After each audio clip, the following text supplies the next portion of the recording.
الإخوة والأخوات في الكتابة الإقليمية لحزب الاستقلال، الأخوات والإخوة في الكتابة الإقليمية لحزب الاتحاد الاشتراكي للقوات الشعبية، الإخوة والأخوات في الاتحاد المحلي للفيدرالية الديمقراطية للشغل بالناظور، الإخوة والأخوات في الاتحاد العام للشغالين بالناظور، الأخوات والإخوة في المكاتب النقابية للتنظيمات السياسية والحزبية، أيتها المناضلات والمناضلون، أيها الحضور الكريم.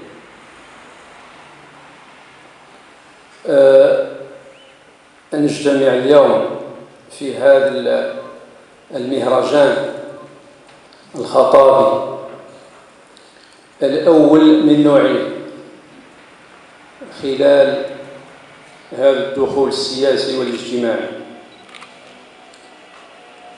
في إطار العمل المشترك بين الحزبين وبين المركزيتين النقابيتين، أقول الأول من نوعه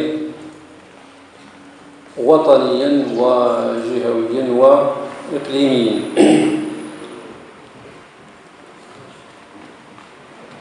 إذن قبل أن أعطي الكلمة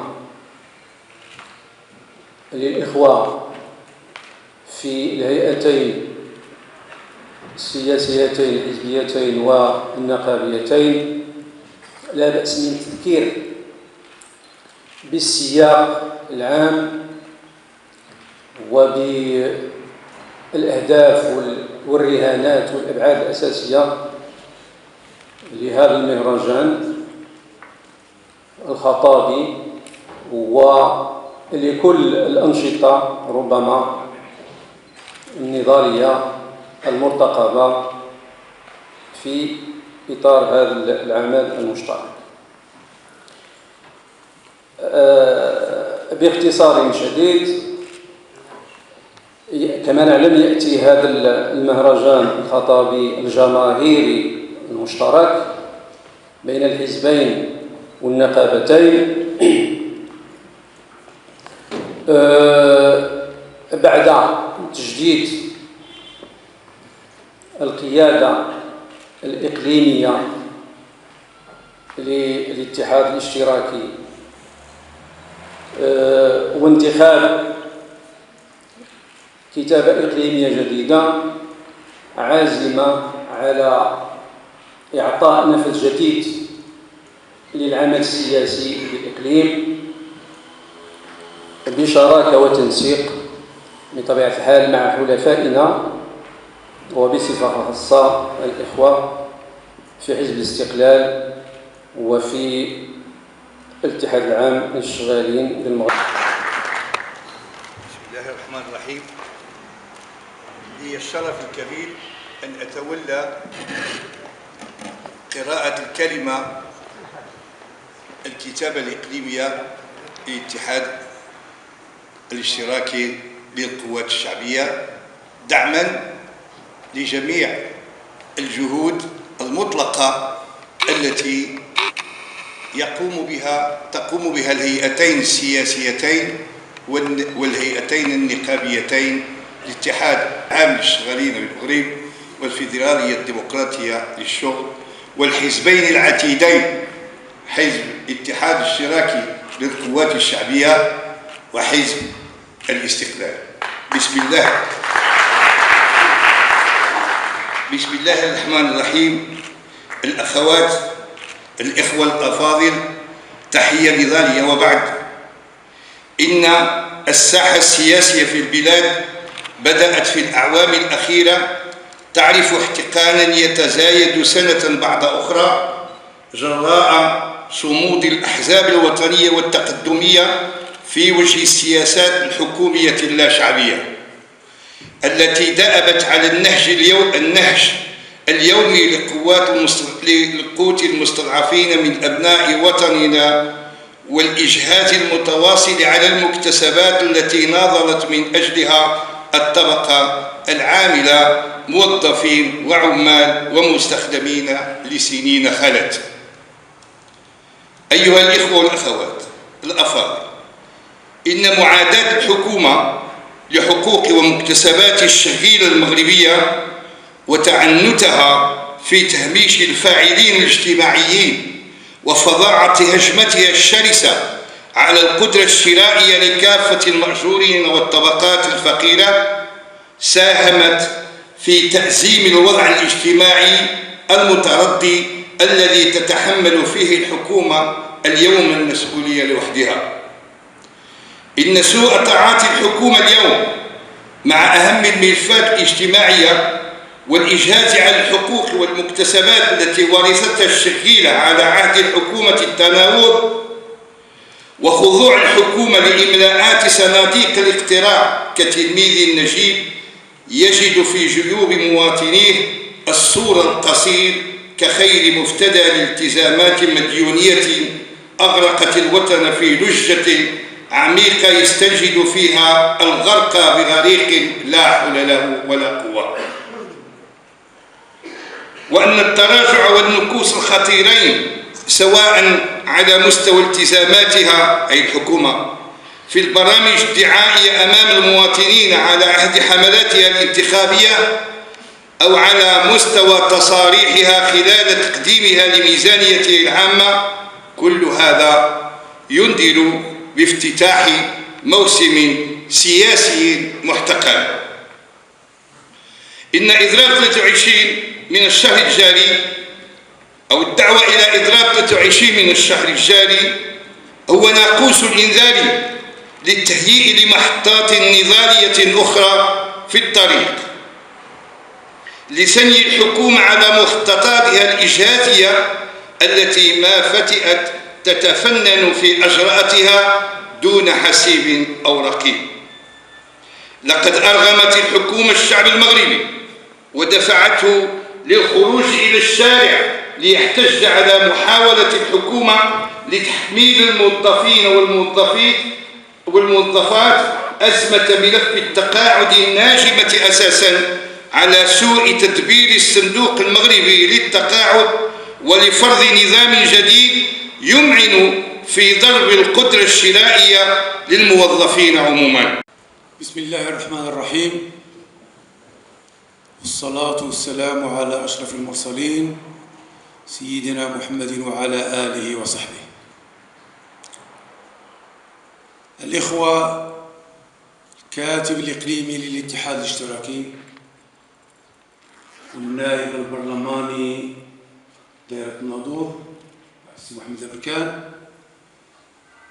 الإخوة الكاتب الإقليمي نائب الكاتب الإقليمي للاتحاد الاشتراكي والأخ علي بولجراف منشط المهرجان عضو الكتابة الإقليمي للاتحاد الاشتراكي، والأخ حموش الكاتب الإقليمي للفيدرالية الديمقراطية للشغل، الإخوة في التنظيمات الحزبية والنقابية للاتحاد الاشتراكي، الإخوة مفتش حزب الاستقلال بالناظور أخ الحاج السوداني، الأخ نائب الكاتب الجهوي للحزب سي محمد هلال، الأخ الكاتب الإقليمي للاتحاد العام للشغالين الذي ينوب عنه الأخ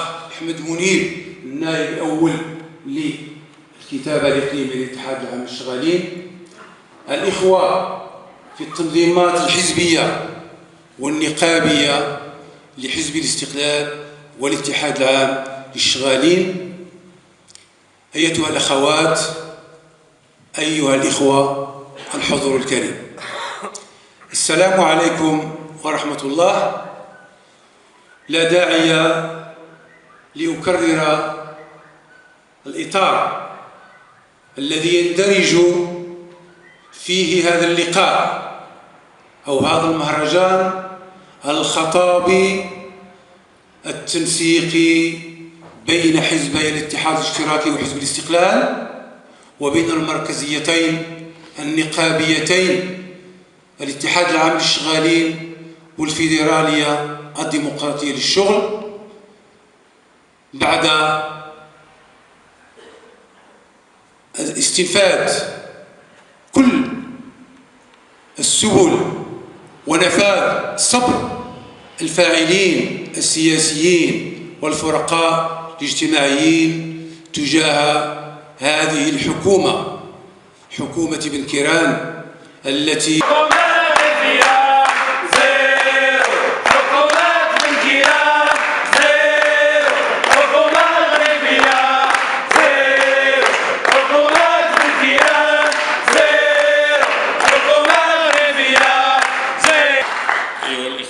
السلام عليكم ورحمة الله تعالى وبركاته.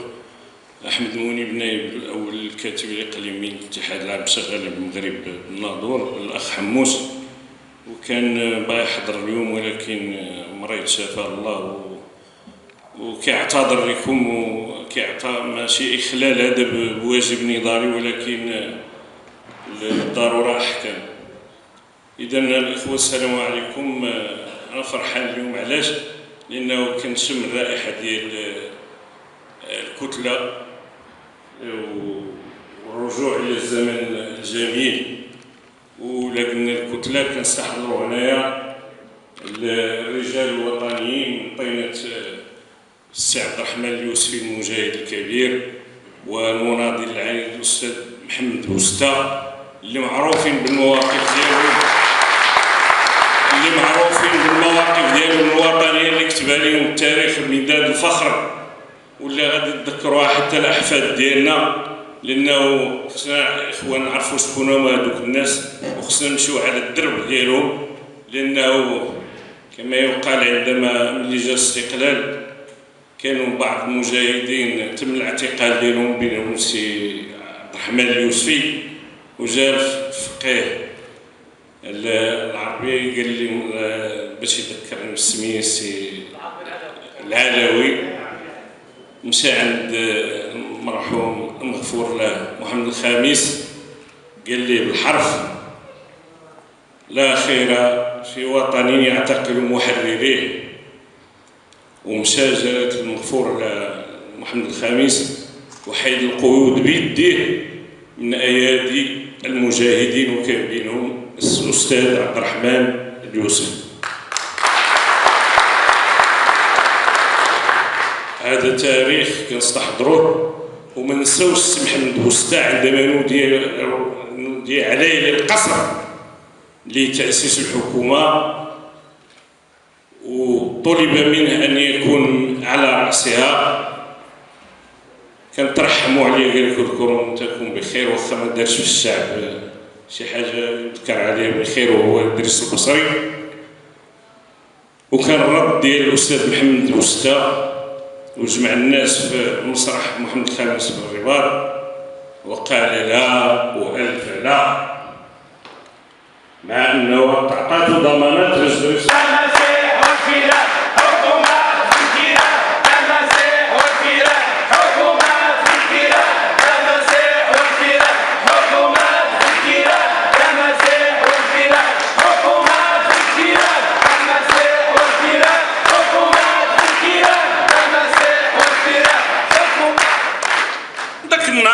الاخوان في الدوزيام. الاستاذ الشقر شنو قال لهم على التجربه ديال الثانوي؟ قال لهم اللي عيطوا هنا قالوا المغرب صافي سكته قلبيه راه كاينه. قال لهم وما ادراك ما السكته، ماشي السكته ديال الكذوب. قال لهم حتى لو سي بي ما خدامش، لو ما خداماش، لو نيب ما خدامش، كلشي زعما في الزيرو تحت الصفر. قال لهم صرفنا العمل وجبنا حتى ناس اللي عندهم درايه في الميدان واخا ما منتميش حزبيا وداك الشيء، الهدف لان ناس وطنيين هادو عاشوا مع الشعب في وقت الاستعمار، في وقت الاستقلال، ما جاوش البارح، هادو عندهم حس. جابوا قال لهم خاص الحاله، خاص هاد المكاتب هذه تطلع. قال لي صرفنا الى العمل، ما بقينا نقولوا لا تماسيح لا عفاريت لا مصيبه كحله. هاد السيد جا قالوا الاصلاح ضد الفساد، بين واحد ليليس قال لك هذا عنده 4 تكريمات وماذا بعد، هذا عنده مقاليع الرمال وماذا بعد. شنو درتي؟ عنده جميع الصلاحيات، عنده دابا كيعطيها ليه الدستور. اما الوزير الاول قبل كان مجرد موظف سامي، راه كان لا يسمنو ولا يميجو. دابا عنده جميع الصلاحيات، والو باغي ينزل هذيك الصلاحيات وما باغيش ينزلها. الحكومه السابقه كما قال الاخ شباب ذاك النهار في نفس سميتو، كان البترول هذيك الساعه 150 دولار، يقول لنا راه قضيه راه ما عمرو وصل 150 دولار البرميل، وفي ظل 150 دولار اداو الموظفين 600 درهم، وقعت الترقيه ونقصوا في الضرائب 2% 2% 2 مرات. 2% الاخوان راه ماشي 4 دريال، 2% راه 68 مليار كومون كاغاني ما كتدخلوش الخزينه. 68 مليار في كل 2%. راه 2% الثانيه كانت راجع عليها الجواب اللي كان هذيك الساعه وزير الماليه، لان قال البترول طلع وتم الاحتكام صاحب الجلاله عليها. قال لهم واش وعدتوا النقابات اللي كيحترم جلاله الملك خلال الخطاب الاخير، راه عرفتوا بالنسبه لشي النقابات، قال لي عطيتوا وعد النقابات 2.6% طبق الثانيه اللي هي 68 مليار. وراه ماشي كيقول لك الصناديق غرقوا الصناديق حكم الصناديق. الصندوق الضمان الاجتماعي راه ماشي غير ودار لامو، التغطيه الصحيه راه ما كانتش في المغرب يا الاخوان. راه كان واحد تيدوز لولدو وكيروح الورقه، راه حطوا 40 مليار تاع الدرهم، 4000 مليار تاع صندوق الضمان الاجتماعي باش تخدم لامو التغطيه الصحيه. هذا هو الاصلاح. وتحطت 11 مليار درهم صندوق المغربي للتقاعد باش ينتعش، هذا هو الاصلاح. انت ما تحط في صناديق وتجوع في الشعب وتجي تقول لي بغيتو ديروا هاد الاخوان. ديك مره في الرباط عباد الله جا عند المعطلين، قال لك يا سيدي فاق في الصباح سي بن كيران بغى يشري واحد الكتاب لولدو، مشى ما بان ليه هو غير الكتاب اللي كيريحوا فيها المعطلين. شوف العقليه تاع رئيس حكومه عباد الله. مشى تما وقع تشاش، راه في راسكم دخل البوليس تما ولاو كيديروا ليه الحراسه الامنيه والصلاة. شنو الوزير واش كيقول للمعطلين؟ ابيا ولا بيكم غنبقى يوميا نجيكم شارع محمد الخامس بالرباط. واش هذا عنده شي شغل؟ ولا يجي قابل المعطلين يعاير فيهم اصاحبي؟ راه كارثه هذا. راه حنا في 5 ديفيزيون عباد الله، ماشي تا قسم الهوات في الحكم. انا هاد السيد راه ما يكذبش عليكم، كنقول مع راسي واش كتعرفوا الاخوان مرض الروبصه او السرلمه بالعربيه بالفرنسيه لا سومنوبيليزم. لا سومنوبيليزم يمكن كتفيق في الليل وكتم بهذه الحاله هكا ما عرفتش كدير، يمكن تلوح راسك من الشرجم كاع، ولكن هاد السيد يمكن لما مصاب بها 24 ساعه. هذاك المرض كيدار في الليل، ولكن هذا عنده يمكن 24 ساعه. وغادي راه خطير عنده هو، وغادي في الاصلاح وهو يمس بالشعب. دابا شنو غيترتب عليها الاخوان؟ غادي يقضي على الطبقه الوسطى. شي كيكونوا كما قال الاخ سميتو ديالنا ديال سي ملاح كراريس اللي قال دابا، وكاع غنرجعوا للكراريس، ما غيبقى حتى واحد يمشي يشري من عنده، لان الطبقه الوسطى غادي تندثر عباد الله، ما غاديش تبقى اللي هي العمود الفقري ديال اي اقتصاد ديال البلاد. دابا راه غادي هضوا الماء البوطه كل شيء جاي، هو عنده الاصلاح، هذا اصلاح والجرأه. ما عرف واش كيتفلاو عليه، انا ما فهمتش. ويمكن حتى اللي ما كيمشيش معاه في الحزب ديالو داخل الحزب ديالو كيردوا. واحد قال لك راه مجذوب هذاك ما ندوش عليه، واحد قال لك راه مسطي. السيد اللي شويه بعقلو كتحترمو حتى المعارضه خرجوا من الحكومه باش يمشي في حاله. السيد صبر وبرك تما باش تعرفوا المكر الاخوان داخل اسمه. يقول لك لا شي وحدين كيهضروا بشي سذاجه، لا كيصلي كيقول مع الفجر شفتو انا ومن بعد ولا ما عرفتش يا مسلمين اخويا وخير شحال من واحد تيمشي للفجر وحاس معاك المرات والافعال ديالو يستحي منا الشيطان. اخويا حنا في السياسه حنايا ماشي باقي نصلي بينا في الجامع، لا بغينا نصلي في الجامع حاجه اخرى، ولكن هذه سياسه منصب خاضع للمحاسبه، سيهضر معاه بمنطق المحاسبه. ما يمكنش دابا هو غادي في هذه المسائل ديالو ما عنده سوق غادي يطبق وجاي داكشي ممنهج. اذا الاخوان شنو غادي يبقى لنا هنا؟ وثانيا نسيت واحد النقطه وهي انعدام التجربه. الاراده راه ما كايناش نهائيا وبالبرهان والدليل. ما عرفتش برنامج ديال والله ما عرفت شنو بالي. بسم الله الرحمن الرحيم، الحمد لله وحده والصلاه والسلام على رسول الله واله وصحبه. سيد رئيس الجلسه، الساده الاعضاء إيكيس، النقابه، الحزب الاستقلال، الفيدراليه الديمقراطيه، حزب الاستقلال، الحزب الاتحاد الاشتراكي للقوى الشعبيه، السيد المفتش الحي السودانيه من دوكرينو دوكرين معهم دابا،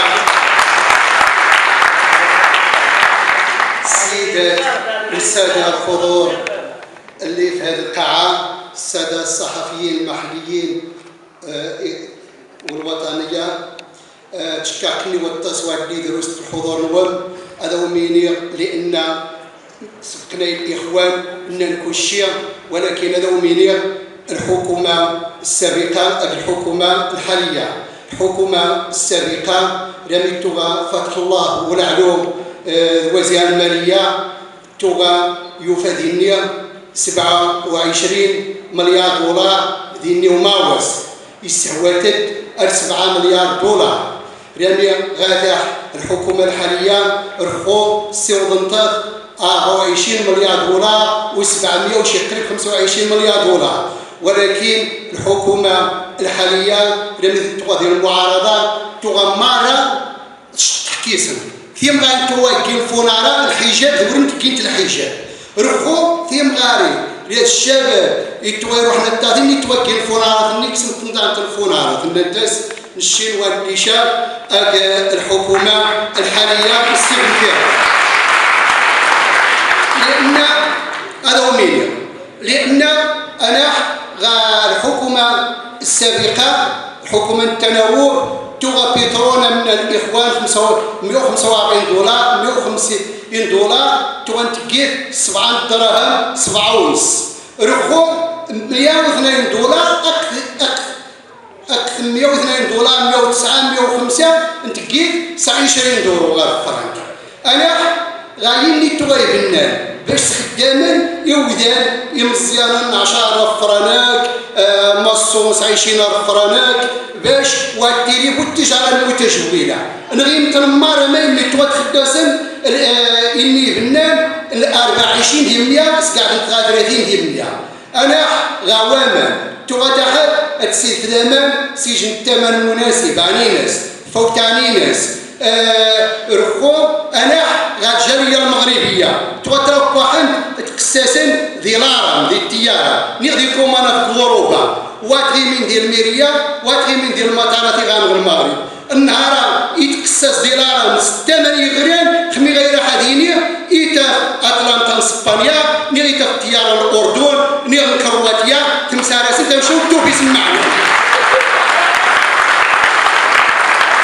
شوفوا بيساتني تغن حج معنا ندير مريض كلشي تخافوا نشخصر ذي 2 سيمانات غاب روكسان ذي بريميرا 6800 درهم يمي تغير بها وسير ذهن الاردن إلا يروح حتى حدا غير اللي وافع 22 نمرو 22 خوافع نيشان الطياره ريال تخوني الطياره ني غاسكسا رخو اذا غاسعدو كوماندو الطياره إن ولا واحد برك ناس يسعدوا سعوا في غيجهم غرابيه زيران كل طياره يتشرى يتحكس يجن يتقنع المغربيين ومره لان العالم غاس تصل الكراسه خميت غاس سنين الشركات ربدا ديال المطار كيمارسن 15 يودان ديالني زايدين انت غاسل خدمه النهار الخدمه دي غادي يقولوك سامي كوبا يكمل ما هو يدوير ديال تاريخ الناس يسوقوا لي كوبا رخو عاود الحكومه الحاليه خميت كيش نكون ثلاثه هاك الشركه تاع مباويطه قناه مباويطه الطيارات خميت كيش تكنيش نكون ثلاثه يتقاس الله يجازيكم بخير تحس يتقاس خصيان نسوة داي طياره مره خصها يعذر لنا من المغرب اداره الطيران التجديد بريسان الطيارات اللي مع نلقى فاخر زي 25 مليون تساوي 8 وفين تاع ايوا ياك اشاره الطياره يخصها 8 الى الشركه اللي واخا الطياره خصها الصار نتاع مذهب بشار عدلن لان مرات كامله اقد كما الاساتذه المفكرون الصحافه هذا حد زعما كونتراتاني من